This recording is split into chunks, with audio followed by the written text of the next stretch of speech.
मरहबा collection mall, readymade कपड़ों का भरपूर खजाना। Jeans pant, T shirt, cargo pant, night pant, बच्चे और बच्चियों के लिए अच्छे खूबसूरत और उम्दा ड्रेस। पता याद रखें, जमुर हाई स्कूल मेन रोड, जैतून हजीन मस्जिद के पास, मालदा चौक, मालेगांव। बहुत गंभीर सवाल है। इसमें मालेगांव शहरियान जनवरी 2021 से मुसलसल परेशान है। कई लोग जेल में हैं, कई लोग हाईकोर्ट में हैं। हमने मालेगांव शहर में minority defence committee Asif Sheikh sahab और हमने बनाई और उस वक्त से हम कानूनी तौर पर उनकी मदद कर रहे हैं। ये बात जो यहाँ बोली जा रही है, ये न्यायालय का विषय है। जो न्यायालय का काम है वो हम न्यायालय में कर रहे हैं। जो महासभा का पावर है वो हम महासभा में अपनी बात करेंगे। यहाँ पर सवाल FIR का हो जाना नहीं है। हम कोई FIR वॉइस करने का सवाल नहीं लाए।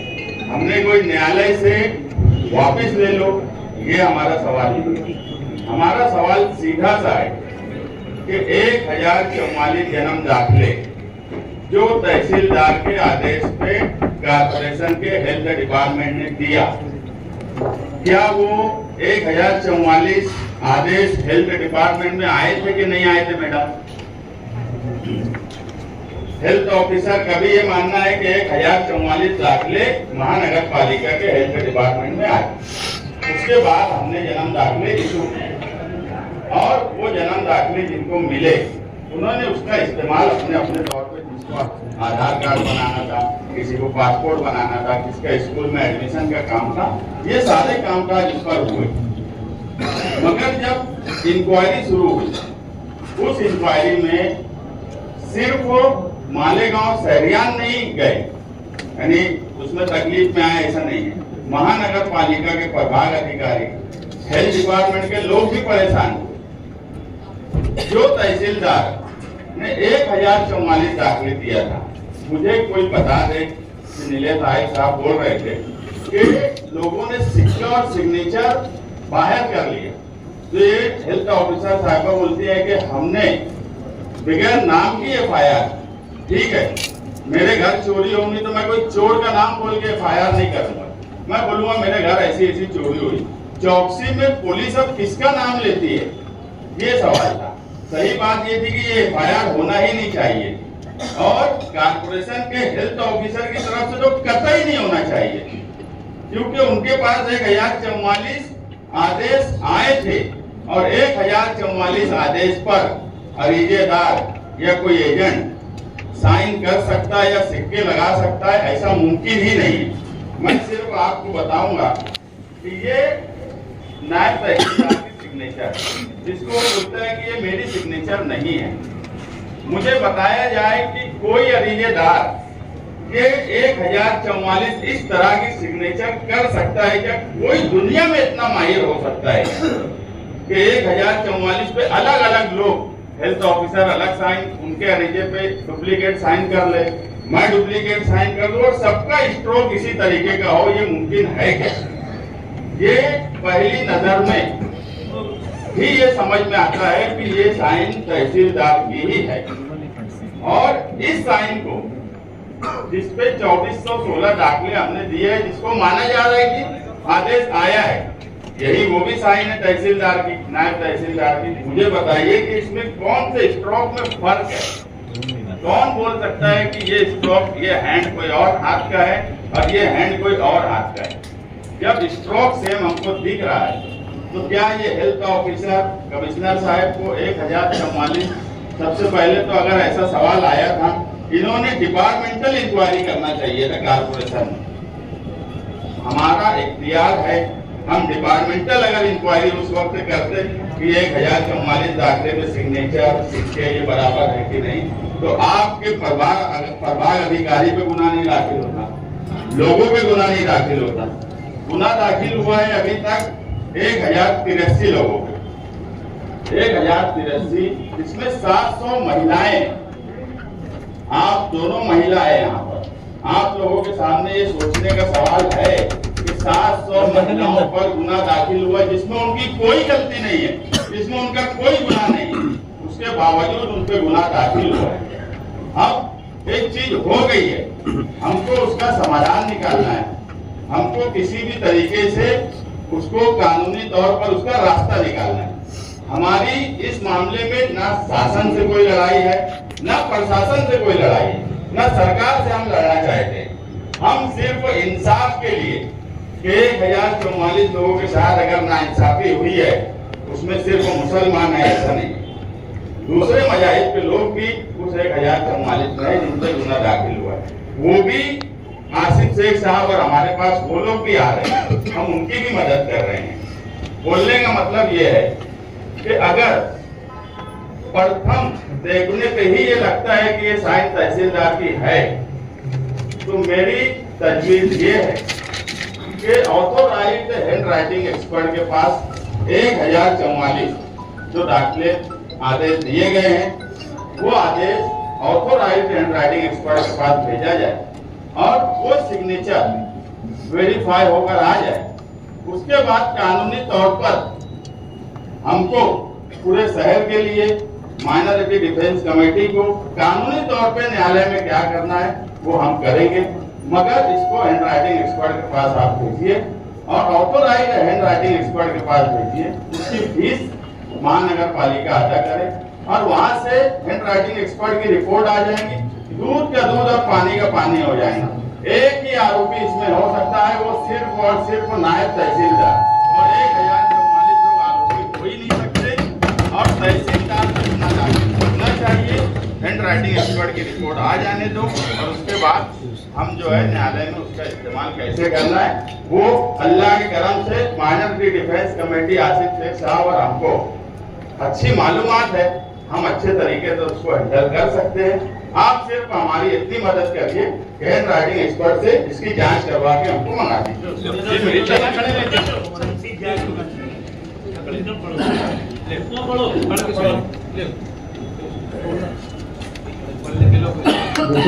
एक संदर्भात सूचना प्राप्त झालेली आहे। सूचक अंसारी मोहम्मद असलम खलील अहमद, अनुमोदक मोहम्मद मुस्तकीम मोहम्मद मुस्तफा, मालेगाव महानगरपालिका आरोपी विभागाने दप्तरी नोंद असलेले 1044 जन्म प्रमाणपत्र रद्द केलेले असल्याने या सर्व 1044 जन्म प्रमाणपत्र नोंदणीसाठी मान्य तहसीलदार, सहाय्यक तहसीलदार मालेगाव यांच्याकडून प्राप्त आदेशावर असलेले स्वाक्षरी तसेच जन्म प्रमाणपत्र रद्द करण्यासाठी प्राप्त मान्य तहसीलदार, सहाय्यक तहसीलदार यांचे आदेशावर स्वाक्षऱ्या हे 2 सह्यांचे नमुने मान्य शासनास अधिकृत हाफ सेक्टर तज्ञ हँडरायटिंग एक्सपर्ट यांच्याकडून त्वरित पाठविण्यात यावं। तसेच जन्म नोंद असलेल्या नागरिकांच्या बालकांना नाव नोंदणीसाठीची प्रक्रिया पुन्हा सुरू व्हावी म्हणून मनपा प्रशासनाने त्वरित कारवाई करून त्याचा अहवाल मान्य महसूल कार्यालयात कळविण्यात यावा।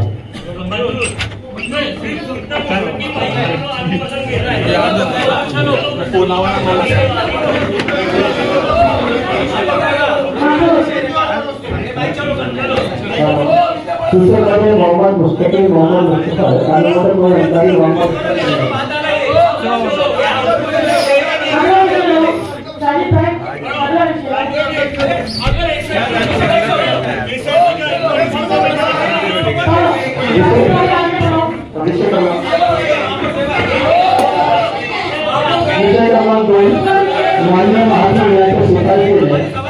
मोहम्मद मुस्तकीम मोहम्मद मुस्तफा उसे अंसारी मोहम्मद असलम खलील अहमद यांचे यादी आणि मालेगाव शहरातील नागरिकांना मालेगाव तहसीलदार यांनी 2024-25 मध्ये 3407 मालेगाव महानगरपालिका जन्म प्रमाणपत्र देणे कामी आदेश दिले। त्यानुसार 3407 जन्म प्रमाणपत्र वितरण करण्यात आलेले नंतर मनपा आरोग्य विभागाने सलग 3407 जन्म प्रमाणपत्र रद्द केले, परंतु यामुळे शहरातील नागरिकांच्या बालकांचे शैक्षणिक नुकसान होत आहे। म्हणून मालेगाव महानगरपालिका आरोग्य विभागामार्फत रद्द करण्यात आलेले 3407 जन्म प्रमाणपत्र पुन्हा वितरित करने का विचार निर्णय करून निर्णय घेणे। महापौर मैडम, मेरा सवाल है। एक मिनट सुनो, एक बोलो, 2 मिनट के अंदर बोलो। तुम्हारे मना नहीं करना, हम लोग मना नहीं क्या बोले, तुम भी बोलो 2 मिनट, कोई मसला नहीं है, तुम बोलो। एक ही टाइम में हम मना नहीं कर रहे, मना नहीं कर रहे, हमारी बात सुनो ना।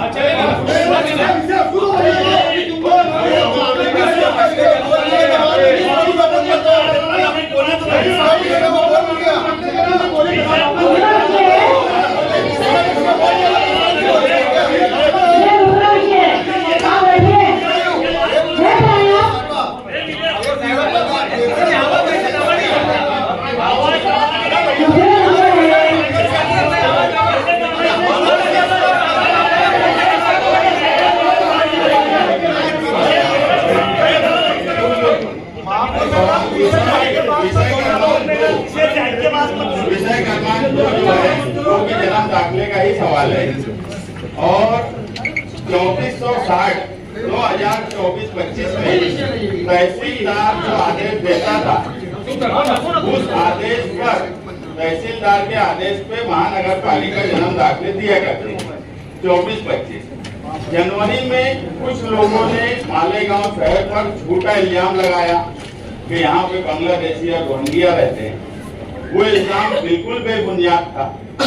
उस पर सरकार ने इंक्वायरी करवाई, लेकिन हमारी मालूमात में ऐसा कोई रोहिंग्या बांग्लादेशी 3460 में नहीं मिला और 3460 जन्म दाखिले को रद्द करने की बात सिर्फ इसलिए की गई कि नायब तहसीलदार ने वो जन्म दाखिले आदेश इशू किए। नायब तहसीलदार को ना मैंने, ना आपने, ना किसी अरीजादार ने उसको पावर नहीं दिए थे कि वो आदेश दे। ये पावर देने का काम तहसीलदार ने किया था। एक आम नागरिक को ये नहीं मालूम होता कि वो प्रोसेस करता है कि उसको ये यानी हेल्थ डिपार्टमेंट में आना है, वहां से प्रांत ऑफिस जाना है, उसको इतना ही पता है। उसने अपने सारे पेपर दिए और सारे पेपर उसके दुरुस्त थे। किसी में 19-20 का प्रॉब्लम हो सकता कि पेपर में 19-20 का मसला हो सकता, मगर सिर्फ ये बोल के जन्म दाखिले को रद्द कर देना कि नायब तहसीलदार को ये पावर नहीं था इसलिए जन्म दाखिले रद्द कर दिए गए। अभी एजाज भाई जैसे दीपक भोसले की बात बोले, दीपक भोसले 1988 में इस शहर का नगर अध्यक्ष, जैसे आप महापौर मैडम पहली शहरी हैं, वैसे ही नगर अध्यक्ष भी पहला शहरी होता है मालेगांव शहर का। तो क्या एक मराठा भोसले महाराष्ट्र में, शिवाजी महाराज के महाराष्ट्र में एक दीपक भोसले जो मालेगांव म्युनिसिपैलिटी का पहला नागरिक रहा हो, क्या वो उसका जन्म दाखिला रद्द कर दिया गया? क्या वो बांग्लादेशी हो सकता है? क्या वो रोहिंग्या हो सकता है? क्या वो पाकिस्तानी हो सकता है? या क्या ऐसा आदमी जो एजुकेटेड है, उनकी बीवी वकील है, क्या ऐसा आदमी वो डिप्टी महापौर यहाँ रह चुकी है, क्या ऐसा आदमी कागज पत्र बोगस दाखिल कर सकता है क्या? ऐसे कई उदाहरण इन पेपर्स में हमारे पास है। हमने 3460 जन्म दाखिले माइनर एंटी डिफेंस कमेटी ने अपने अपने ऑफिस में, कुछ लोगों ने आशीष शेख साहब के पास, कुछ लोगों ने हमारे पास, वो सारे पेपर से लाकर दिए। उसमें हमको कहीं से ऐसा नहीं लगता कि वो फॉर्जरी या कोई गलत तरीके से पेपर सबमिट किए। अगर उन्होंने अपने पेपर से दिए हैं तहसील ऑफिस में और वो पेपर आज भी तहसील ऑफिस में, हो सकता है हेल्थ डिपार्टमेंट में भी आए हो, मुझे उसका इल्म नहीं है, वो हेल्थ ऑफिसर हमारी बताएंगे, मगर तहसील ऑफिस में वो सारे 3460 लोगों के पेपर मौजूद है। उसमें 315 बच्चे जिनका स्कूल में एडमिशन का सवाल है।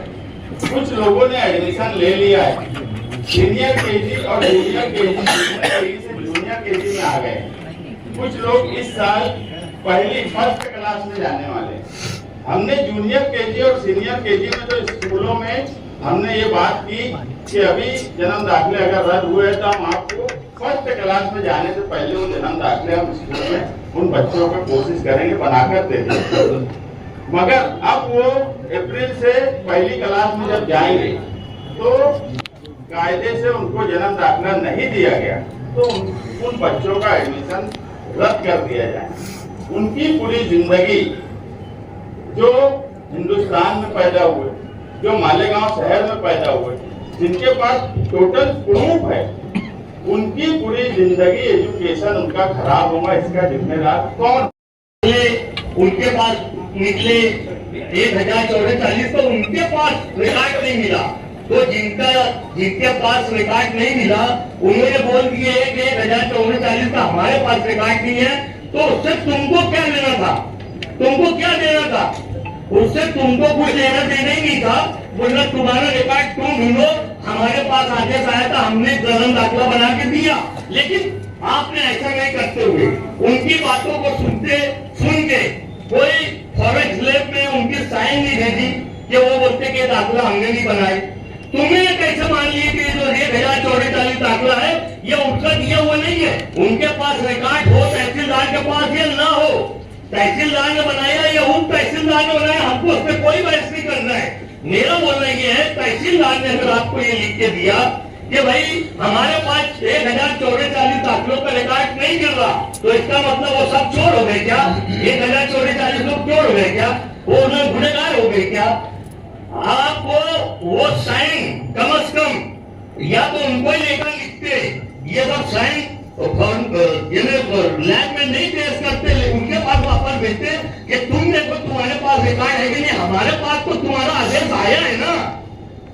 महानगर पालिका में तो तहसीलदार का आदेश आया था, तो तुमको उस पर बात करना चाहिए था। तो तुमने कौन से आधार पे 1044 या नहीं? आप बोल रहे कि भाई ऐसी हमने किसी भी व्यक्ति का नाम नहीं लिया, अननोन व्यक्ति का नाम लिखा है, तो अननोन पे केस कैसे हो गया? अननोन पे केस कैसे होता? जरा इसकी भी मालूमात दे कोई।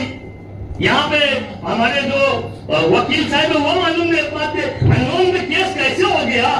अगर मैडम ने अननोन व्यक्ति का नाम लिया तो अननोन व्यक्ति में 1044 कैसे आ गए? उनकी जमानत क्यों हुई? तो ये नाइंसाफी है मालेगांव की आवाम के साथ, जिन्होंने अपने बच्चों का दाखिला बनाया, वो माँ बाप के साथ, वो भाई बहन के साथ ये अन्याय है। बस इतना ही बोल के अपनी बात खत्म करूंगा।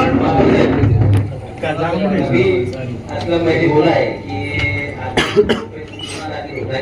होता है कि दूसरा डिटेक्शन होने के बाद वो आरोपी किए जाते हैं। अरे मेरे भैया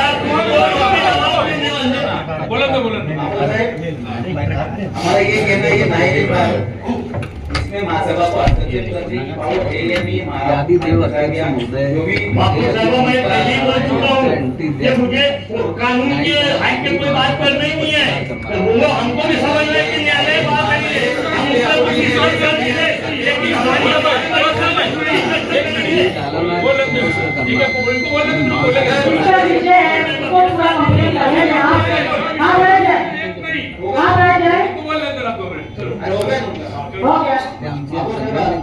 ये पूछना है कि अगर ये न्यायालयीन बात है, इसका निर्णय महासभा ले सकती है या नहीं ले सकती? नहीं ले सकती।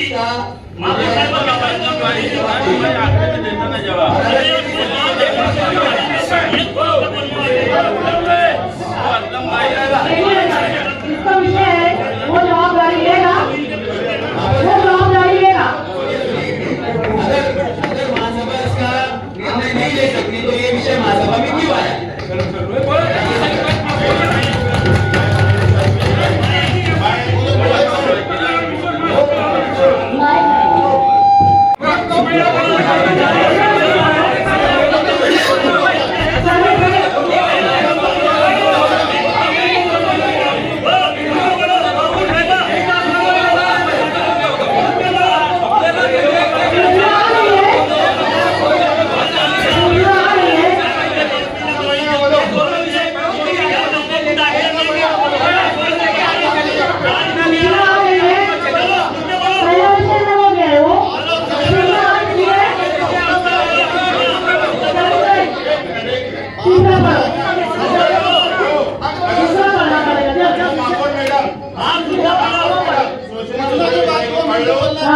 हमको समझ में आ जाएगा कि कायदे से है कि नहीं।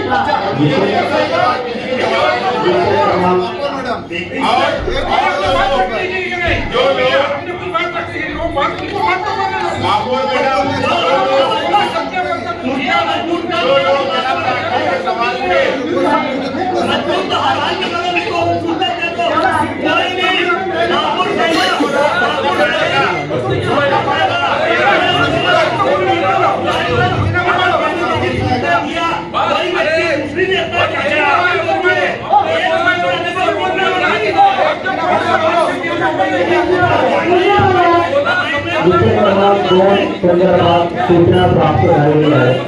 सूचक मोहम्मद मुस्तफा अनुमोदक अधिकारी मोहम्मद असलम खलील अहमद. मान्य तहसीलदार साहेब तहसीलदार मालेगाव यांनी सन 2024-25 मध्ये मालेगाव महानगरपालिकेस प्राप्त 3407 आदेश हे रद्द करून त्यांच्यावर जिल्हा पोलीस ठाण्यात गुन्हा क्रमांक 103/2025 मध्ये गुन्हा दाखल करण्यात आलेले आहे. या सर्व प्रकरणात सखोल चौकशी करणे आवश्यक असल्याने याबाबी माननीय महापौर यांचे अध्यक्षतेखाली 7 सदस्य समिती गठीत करण्यात यावी व समितीने 18 मार्च पर्यंत आपले अहवाल येणाऱ्या महासभेत सादर करावे. थोड़ी सी अमेंडमेंट ऐसी कि हमें समिति में कोई दोषी का सामने ये एक राय से मंजूर है कि किसी को एक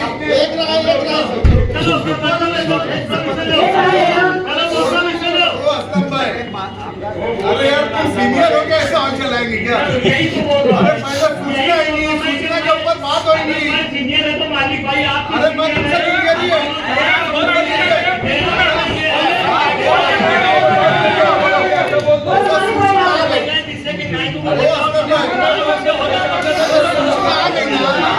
दूसरे ग्रुप का भी सेंस लो क्या है. अभी आपने ये सूचना दी है, ये सूचना तो हम मंजूर कर रहे, लेकिन इसके अंदर हमारा भी सेंस लो. डिपार्टमेंट है अपने जन्म मृत्यु दाखले का, ये बहुत ज्यादा सेंसिटिव डिपार्टमेंट हो गया और इसके अंदर जो पूरे मामला हुए ये कितना सेंसिटिव विषय ये समझ में आ रहा है. इसके अंदर जितने मामला हुए इसमें थोड़ी सी एक चौकसी ये करो कि ये डिपार्टमेंट के अंदर मानदंड में लोग कितने हैं, परमानेंट कितने हैं. अगर इसमें जब तक मानदंड के लोग रहेंगे तो यही काम होगा.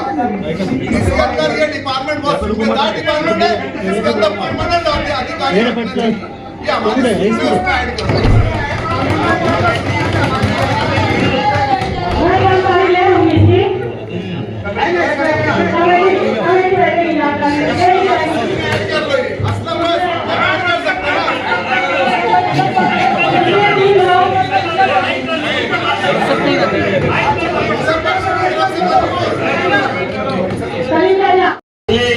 उनके पास निकले 1044, तो उनके पास रिकॉर्ड नहीं मिला.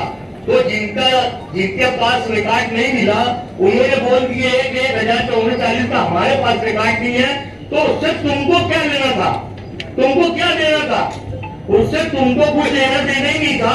बोलना तुम्हारा रिकॉर्ड तुम ढूंढो, हमारे पास आदेश आया था, हमने गलत दाखला बना के दिया.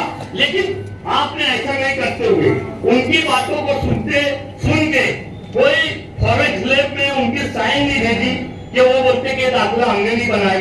तुम्हें कैसे मान लिए कि जो 1044 दाखला है ये उनका दिया हुआ नहीं है. उनके पास रिकॉर्ड हो, तहसीलदार के पास ये ना हो, तहसीलदार ने बनाया या उप तहसीलदार ने बनाया, हमको उसमें कोई बहस नहीं करना है. मेरा बोलना ये है तहसीलदार ने अगर आपको ये लिख के दिया कि भाई हमारे पास 1044 दाखलों का रिकॉर्ड नहीं मिल रहा, तो इसका मतलब वो सब चोर हो गए क्या? 1044 लोग चोर हो गए क्या? वो गुनहगार हो गए क्या? आपको वो साइन कम से कम या तो उनको ही लेकर लिखते, ये सब साइन लैब में नहीं पेश करते, उनके पास वापस भेजते कि तुम देखो तुम्हारे पास रिकॉर्ड है कि नहीं. हमारे पास तो तुम्हारा आदेश आया है ना, महानगर पालिका में तो तहसीलदार का आदेश आया था, तो तुमको उस पर बात करना चाहिए था. तो तुमने कौन सा डाल के 1044 या नहीं? आप बोल रहे कि भाई ऐसी हमने किसी भी व्यक्ति का नाम नहीं लिया, अननोन व्यक्ति का नाम लिखा है, तो अननोन पे केस कैसे हो गया? अननोन पे केस कैसे होता? जरा इसकी भी मालूमात दियो कोई. यहाँ पे हमारे जो वकील साहब है वो मालूम नहीं पाते अननोन में केस कैसे हो गया। अगर मैडम ने अननोन व्यक्ति का नाम लिया तो अननोन व्यक्ति में 1044 कैसे आ गए, उनकी भी जमानत क्यों हुई। तो ये नाइंसाफी है हमारे गांव की आवाम के साथ, जिन्होंने अपने बच्चों का दाखिला बनाया, वो माँ बाप के साथ, वो भाई बहन के साथ ये अन्याय है। आपकी बात खत्म करूँ मैडम।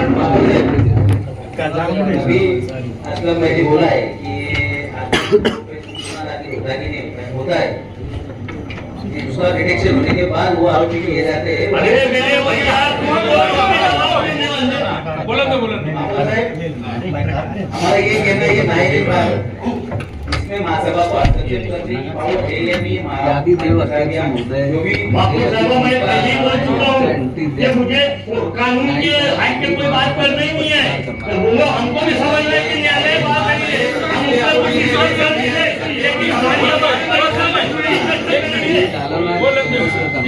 इसका विषय है वो पूरा कंप्लीट करने में आप कहाँ बैठ जाए, कहाँ बैठ जाए, हो गया। अरे ये पूछना है कि अगर ये न्यायालयीन बात है, इसका निर्णय महासभा ले सकती या नहीं ले सकती? नहीं ले सकती।